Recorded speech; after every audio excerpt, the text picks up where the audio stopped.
Did I? I did. Totally did. Yes, it's on. It's on. Oh my God, I can't even today. Ugh.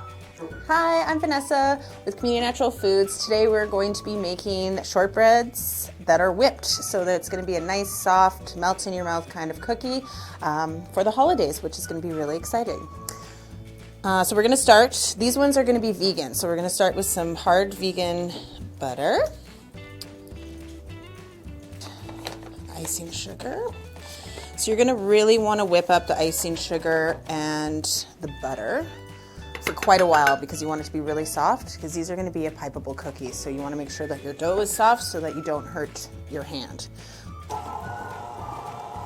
So I would say at a medium speed for about 5 minutes is how long you're going to whip it for.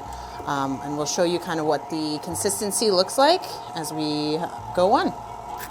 While this is mixing, we're going to get together our dry ingredients. We have 1.5 cups of all-purpose flour, and we're going to add in 1/4 cup of cornstarch.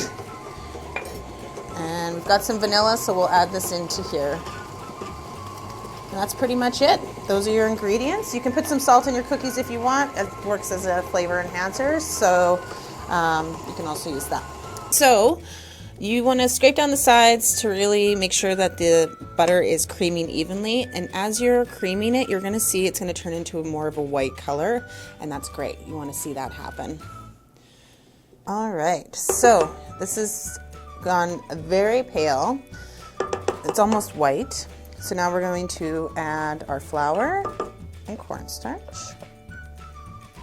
So you're going to mix this until it's incorporated, and then we're going to pop it into a piping bag and pipe it onto a cookie sheet.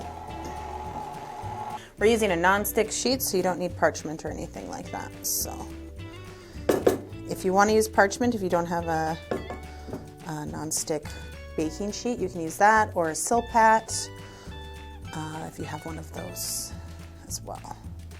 Just put a little bit into your pastry bag because it's going to be hard on your hands to pipe it out.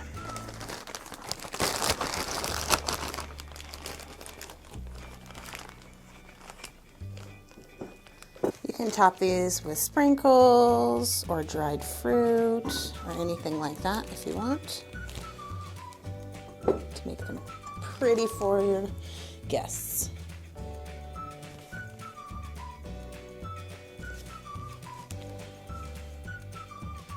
So the shortbread is done and it has come out of the oven. When they go in, they pretty much look the same when they've come out. It takes about 10 to 15 minutes. Just make sure that you keep your eye on them, because dependent on your oven, whether or not you're using convection or not, it's going to affect how long they need to be baked. We bake these at 300 because we don't want any color. You want them to be nice and pale. And you can cover them with sprinkles before they go in, or a piece of dried fruit. So make sure you put those on before you bake them. And that's it. So I hope everyone has some happy holidays this year. If you liked the video, please give us a thumbs up. If you really liked it, please subscribe so that you can see more of our awesome baking coming up in the future. Thank you so much, and happy holidays.